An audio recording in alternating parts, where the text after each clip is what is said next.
Assalamu alaikum everyone. This is me Fatima Khan, Business Wali. I am a student of Rehan AI Teachers Training Institute Batch 22.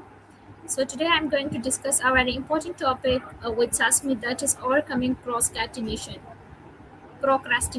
So let's start. Today we will learn about this topic.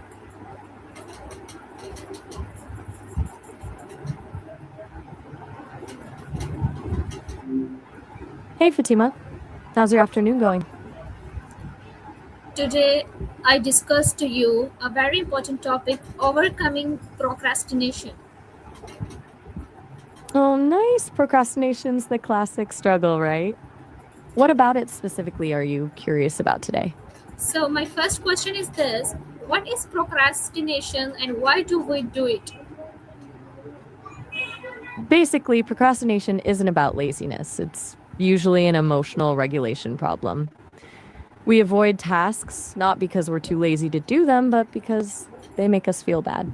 That feeling could be anything from boredom or frustration to anxiety about doing it wrong or not being good enough. So procrastination becomes this short-term mood boost that turns into long-term stress. Why we do it comes down to that, to avoid unpleasant feelings in the moment, even though it backfires on us later. Make sense? Yeah. What are the main causes of procrastination? There are a few big ones. Perfectionism definitely plays a role. If your standards are unrealistically high, it's easier to put things off because everything feels too hard to do perfectly. Fear of failure is huge too. What if you put effort into something and it still sucks? Then it's easier to avoid starting at all. Poor task organization contributes. Vague or overwhelming tasks just feel paralyzing. And honestly, sometimes it's just poor time management skills or difficulty estimating how long things will take. Does any of that particularly resonate with you? No. How does procrastination affect productivity? Well, procrastination basically shreds productivity. Not just because you're not getting things done, but because of the mental cost. You're constantly thinking about whatever you're avoiding, which is draining energy you could be spending on other tasks. When you finally do get around to it, you're rushed, stressed, and the quality suffers. Plus, it creates a snowball effect. One thing put off leads to another, and before you know it, you're in full-blown crisis mode trying to catch up. It's this cycle of delay, anxiety, and subpar work. Is procrastination a habit or a mindset? Good question. It's both, actually. It starts as a behavior you fall into when you're trying to avoid feeling something unpleasant in the moment. But over time, it hardwires into your brain as this coping mechanism. So it does become habitual. You get skilled at rationalizing delays or distracting yourself. But underlying that is the mindset piece. Believing deep down that you can't handle uncomfortable feelings, or that failure is too risky, or tasks need to be perfect. Breaking it really means addressing both the behaviors and shifting that mindset from one of avoidance to one of acceptance or problem solving. What are the signs that someone is a procrastinator? There are a few telltale signs. Constantly missing deadlines or rushing things at the last minute is obvious, but there's more to it than just missed due dates. A procrastinator usually experiences high levels of stress and guilt about not doing things, but still doesn't do them. They also tend to make a lot of excuses for themselves and can be easily distracted by less important tasks or activities to avoid facing the real work. Constant multitasking instead of single tasking to avoid focus, also self-sabotage, like starting tasks repeatedly without completing anything, that's common too. Do any of these hit home? No. Why do people delay important tasks? It's the million-dollar question, isn't it? We've touched on it a bit already. Really, it's about emotional avoidance. We associate important tasks with negative feelings, stress, overwhelm, boredom, even anxiety about not being good enough. So in the moment, doing something enjoyable or less stressful feels better, even if it means dealing with bigger problems later on. It's short-term mood regulation with long-term consequences. It's kind of sneaky because we convince ourselves the delay is rational. I work better under pressure, or I'll do it later when I have more energy. But really, it's just avoiding how we feel about the task. What is the psychology behind the procrastination? Oh, that's where things get interesting. The relief you feel after finally tackling something you've been putting off, that's actually dopamine at work. When you complete a task, even after procrastinating on it, your brain releases dopamine as a reward. The catch? Dopamine levels are often higher when you finish something after procrastinating compared to when you just get straight to work.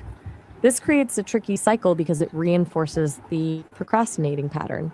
You get more pleasure from finishing last minute than when you actually manage your time well. That's why procrastination can feel addictive, even though we know it causes us trouble. How can time management reduce procrastination? Time management doesn't just make you more efficient, it directly combats the emotional reasons why we procrastinate. When tasks feel manageable and less overwhelming, they activate fewer of those negative emotions in the first place. Breaking down huge projects into smaller steps makes the whole thing feel less daunting. Plus, good time management gives you that sense of control, knowing what needs to be done and when. You have a clear plan, it's harder to justify avoiding tasks because you're basically avoiding your own system rather than the task itself. Make sense? How does fear of failure lead to procrastination? Fear of failure is huge when it comes to procrastination, like huge. Here's the deal. If you avoid starting something, you can't technically fail. You can't get a bad grade, get negative feedback, or disappoint anyone. Brain gets this twisted logic going. Better to not try than to try and not succeed. But here's the catch, that avoidance actually fuels the fear. Every day that task sits there, the anxiety gets worse and worse. So you're more paralyzed when you finally face it. Yeah, it's this vicious cycle where the avoidance reinforces the fear. Can breaking tasks into small steps help?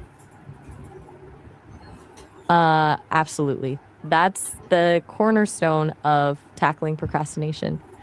Big tasks feel paralyzing because you can't see the start, the finish, or all the steps between, right? Breaking it down into tiny, actionable steps fixes that. Suddenly you're not facing write a 10-page paper, you're facing write the first paragraph or outline the main points. Smaller steps feel less overwhelming and give you small, immediate wins that create momentum. Each win provides a little dopamine hit, which, as we talked about earlier, actually reinforces starting the next step rather than avoiding it. How can setting deadline help reduce delay? Deadlines create a bit of constructive pressure. We naturally tend to rise to meet external constraints. The trick is using deadlines proactively instead of only letting them be last minute panic points. Setting artificial deadlines for smaller parts of the project helps manage that anxiety and keeps you from feeling completely overwhelmed. For example, not just finish the research by Friday, but find 3 sources by Monday, read 2 sources by Wednesday, and so on.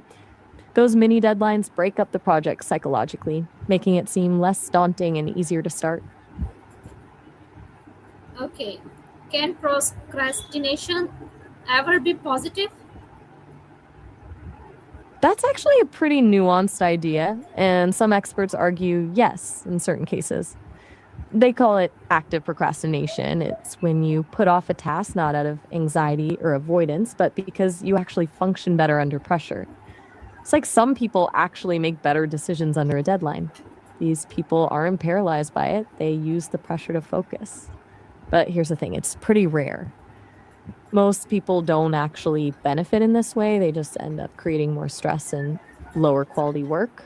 You really have to be super self aware to tell the difference between constructive pressure and just plain old avoidance. Okay, my last question.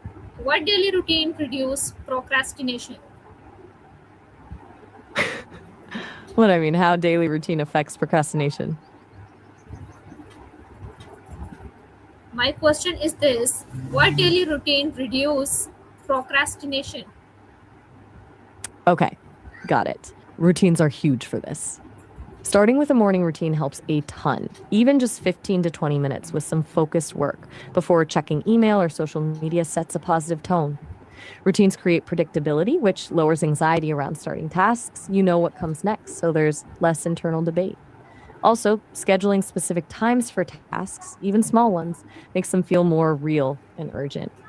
And really basic stuff, making your workspace clean and organized, getting enough sleep, regular meals, all reduce mental fatigue and make you less likely to give in to temptation to procrastinate. Basically, a consistent structure gives you that forward momentum instead of constantly having to decide what to do next. Okay, thank you, Maya.